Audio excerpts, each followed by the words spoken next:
Prime minister बनने के लिए अगर देश को जलाना पड़े वो जला देगा, देश को बर्बाद करना पड़े वो कर देगा, क्योंकि उसको प्राइम मिनिस्टर बनना है। लेकिन भारतीय जनता पार्टी का तरफ से ये जो पापू, ये बाल बुद्धि, ताकि आपका जो समर्थक है हमें ज्ञान दे कि भाई मोदी जी ऐसा कुछ बना रहा है, जो चाणक्य है अमित शाह ऐसा कुछ बना रहा है, देखना पलट जाएगा। पलट गया, सबका विश्वास जीत लिया आपने। 303 से 240 तक आ गया। आप एक बार बोल के देखो कि हिंदू का साथ, हिंदू का विकास, हिंदू का विश्वास, और ये देश 2047 में विकसित नहीं, उससे पहले बन जाएगी। लेकिन मुझे इस बात का डर है कहीं उसमें से भी काफी सारा लोग आके ये ना कह दे भाई मुझे भारतीय जनता पार्टी ज्वाइन करना है, तो दिल्ली का जो बीजेपी का हेड ऑफिस है वहां भारतीय जनता पार्टी का माला देके आप ही लोग उसको प्रेस कॉन्फ्रेंस में ना बिठा।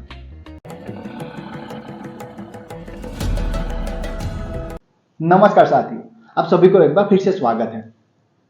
तो राहुल गांधी ने प्रयागराज में जाके बयान दे दिया कि मिस इंडिया कंपटीशन में भी रिजर्वेशन चाहिए।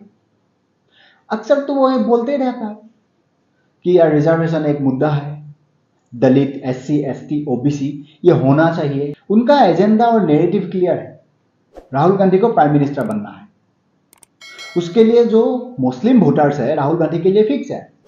अगर हिंदुओं को डिवाइड कर पाए तो वो बंदा सक्सेस है। प्राइम मिनिस्टर बनने के लिए अगर देश को जलाना पड़े वो जला देगा, देश को बर्बाद करना पड़े वो कर देगा, क्योंकि उसको प्राइम मिनिस्टर बनना है। लेकिन भारतीय जनता पार्टी का तरफ से ये जो पापू, ये बाल बुद्धि, इससे कुछ नहीं होने वाला है। तो आज भारतीय जनता पार्टी क्या अपना जो स्टैंड है ये देश का सामने बोल सकता है कि राहुल गांधी का जो पॉलिटिक्स है, कास्ट बेस्ड वाला जो पॉलिटिक्स है, हम इसका अगेंस्ट में हैं। हम इस देश का जो बहुसंख्यक हिंदू है उसको डिवाइड करने नहीं देंगे। हमारा ये जो काउंटर नैरेटिव है ये है राहुल गांधी का सामने। कुछ नहीं है बीजेपी का तरफ से। इनफैक्ट भारतीय जनता पार्टी तो अब खुद वो पॉलिटिक्स में फंस चुका है। अब हाल ही में एक खबर आया, ये जो दिलीप मंडल है, दिलीप मंडल को भारतीय जनता पार्टी का सरकार ने क्या किया, आईबी मिनिस्टर में जो मीडिया एडवाइजर है ये बना दिया या बना देंगे। खबर ऐसा ही आया। तो एक बात भारतीय जनता पार्टी को भी यहां क्लियर करना चाहिए कि दिलीप मंडल का बारे में क्या सोच के आपने इस आदमी को लिया। अगर भारतीय जनता पार्टी सही में चाहते हैं कि कास्ट बेस्ड पॉलिटिक्स ही हो, हम भी दलित को लेके पॉलिटिक्स करेंगे, तो दिलीप मंडल को क्यों लाया आप? किसी दूसरा को लाता जो ढंग का हो। ये आदमी 24/7 ब्राह्मण को गाली देता है, उसके बिना उसको डाइजेस्ट नहीं होता है, और आपने इस आदमी को मीडिया एडवाइजर में रख दिया, आईबी मिनिस्टर। जिस आदमी ने आईबी मिनिस्टर तक नहीं छोड़ा, अब वही आईबी मिनिस्टर सुबह शाम उसको देखेगा। ये भारतीय जनता पार्टी का पॉलिटिक्स नहीं है। अगर आप चाहते हो कि ऐसा ही पॉलिटिक्स होगा, आपका जो आईबी मिनिस्टर है उन्होंने लेटरल एंट्री का ऊपर यूपीएससी में पहले क्या बयान दिया था, कांग्रेस ने ये किया, कांग्रेस ने वो किया, दैट मीन्स वो लाना चाहते थे। फिर पता नहीं ऐसा क्या हो गया, मोदी जी का नाम पर भारतीय जनता पार्टी ने कहा हम इसको नहीं लाएंगे, क्योंकि राहुल गांधी ने मुद्दा को उठाया। अब डर गई हो। वही विपक्ष का सारा मुद्दा जो है ना, आपके पास कोई ऐसा काउंटर नहीं है जिसका परिणाम आपको लगता है दिलीप मंडल आके आपको आगे बढ़ाएगा। भारतीय जनता पार्टी मुझे लगता है ना आज का दिन में अपना जो दिशा है ना ये भटक चुका है, क्योंकि 240 आने के बाद बिल्कुल भटक गया है। पता नहीं कहां जाना है, क्या करना है। ऐसे तो सीए का नाम पर शाहीन बाग में जो प्रोटेस्ट हुआ था, वहां से लेके आप वक्फ बोर्ड का जो ये बिल है, अमेंडमेंट वाला जो बिल आया था लोकसभा में, जो जेपीसी में चला गया, यहां तक आप देखो हर वो बिल में विपक्ष जैसा चाहा ऐसा ही भारतीय जनता पार्टी कर रहा। यानी मौजूदा सरकार का जो छवि है ना वो राहुल गांधी का हाथ में ही है। इसीलिए वो आदमी उछल उछल के बोलता है कि मैं विपक्ष में रहते हुए भी कास्ट सेंसस करके दिखाऊंगा। भारतीय जनता पार्टी को देश का जनता ने इसलिए मतदान दिया था कि हर वो मतदाता को ये विश्वास था कि मोदी जी 2014 में आया, 2019 में मोदी जी का जो जीत हुआ, 2014 के बाद 2019 में मोदी जी को ज्यादा मतदान दिया। क्यों? उसमें ऐसा नहीं था कि मोदी जी ने विकसित भारत या डेवलपमेंट का बहुत कुछ कर दिया, हालांकि किया, लेकिन लोगों ने उसका ऊपर मतदान नहीं दिया। लोगों ने इसीलिए मतदान दिया था कि आपने पुलवामा जैसा अटैक के बाद आपने एयर स्ट्राइक किया था, सर्जिकल स्ट्राइक आपने किया था। जो हमारा देश का लोग है ना, जो एक साथ एक सुर में आते हैं, ये जो बहुसंख्यक हिंदू है, इसके लिए आपने कहीं ना कहीं एक आशा दिखाया था। आप शायद भूल चुके हो कि आपका जो कोर वोटर है ये आपका हिंदू है, जिस हिंदू को आज राहुल गांधी डिवाइड करना चाहते हैं, और आप उसका सामने एक एजेंडा नहीं बना सकते हो, एक काउंटर नैरेटिव बना सकते हो कि हिंदुओं को एकजुट होके कम से कम आपको सपोर्ट करें। लेकिन उसके बाद आपने क्या कर दिया, एक फॉर्मूला ला दिया जो 100% फेल्ड फॉर्मूला है। सबका साथ, सबका विकास, सबका विश्वास। रिजल्ट मिल गया 2024 में।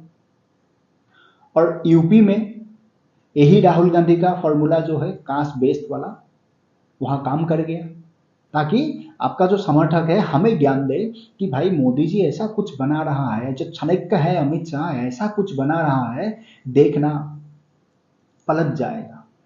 पलट गया, सबका विश्वास जीत लिया आपने। 303 से 240 तक आ गया। आज मोदी जी का पास इतना बढ़िया मौका है, ये जो हिंदुओं को राहुल गांधी डिवाइड करने का प्रयास कर रहा है ना, यूपी में हो चुका है। 2024 लोकसभा चुनाव में ऐसा तो नहीं है कि मतदाता जो है सारा का सारा मुस्लिम ही है, इसीलिए अखिलेश को ज्यादा सीट मिल गया। जी नहीं, वहां पर वही लोग जिसका साथ आपने आवाज नहीं उठाया, जिसके लिए आपने नैरेटिव नहीं बना पाया, उन लोगों ने अखिलेश को मतदान दिया।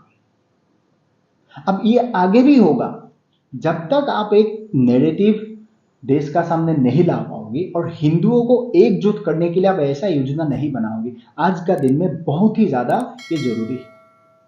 जब आपका सबका साथ, सबका विकास, सबका विश्वास फेल हो चुका है, तो आपको ये बात समझने का दरकार है।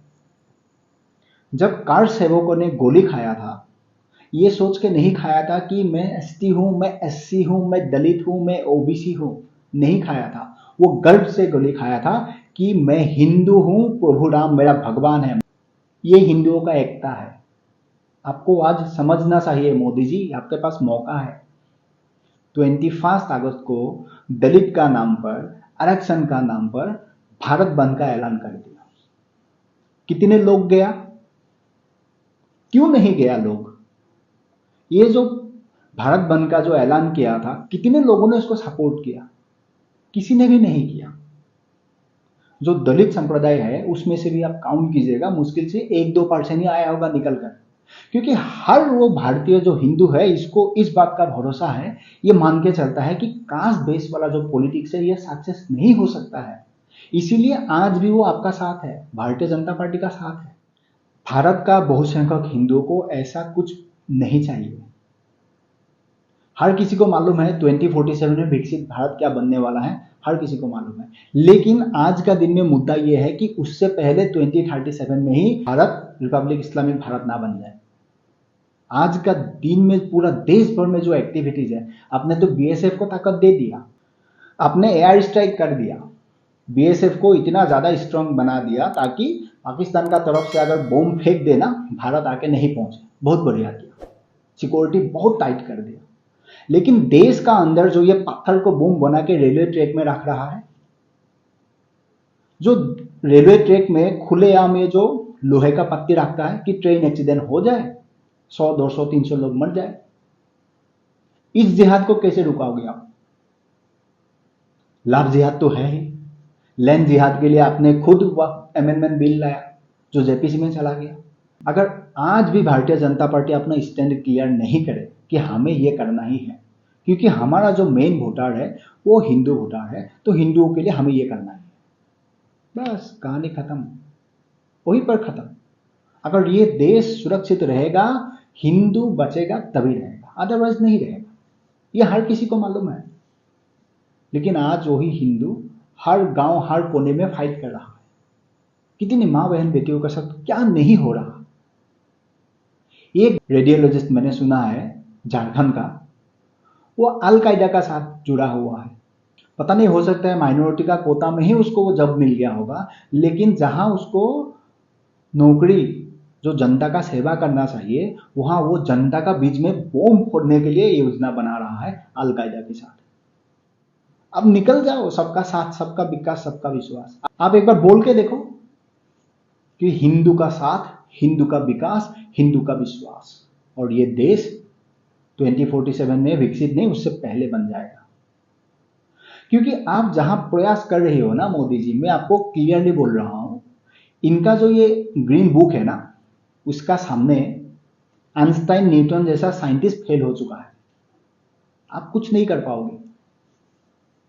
इसको प्रयास मत करो समझाने का। लाभ जिहाद, ट्रेन जिहाद, लैंड जिहाद, जिसका ऊपर आपने खुद अमेंडमेंट का बिल लाया हो, वाफ एक्ट अमेंडमेंट बिल। लाभ जिहाद के बारे में मैं क्या ही बताऊं, पूरा देश आज देख रहा है। ट्रेन जिहाद आप चालू कर दिया है। योगी आदित्यनाथ आज पूरा देश में इतना फेमस क्यों है? वो तो यूपी का चीफ मिनिस्टर है, लेकिन तमिलनाडु से लेके कश्मीर, नागालैंड से लेके गुजरात तक हर कोई बोलता है कि योगी जी का मॉडल चाहिए। आज असम में जो हो रहा है, मैं महसूस कर रहा हूं, असम का जो स्थिति है ये बिल्कुल सही नहीं है आज का दिन में। लेकिन यहां हिमंत बिश्व शर्मा जो कर रहा है ना, मेरा आपसे वही निवेदन है, वहां इंटरफेयर मत कीजिए, उसको करने दीजिए, बिल्कुल करने दीजिए। हाँ, अगर स्टेट सेंट्रल गवर्नमेंट से हेल्प मांगता है, हेल्प जरूर कीजिए, लेकिन हिमंत बिश्व शर्मा जो कर रहा है उसको करने दीजिए। यूपी में आपने नहीं दिया था, जिसका परिणाम आपको 2024 लोकसभा चुनाव में मिल गया। योगी जी का जो फॉर्मूला था वहां आपने चलने नहीं दिया।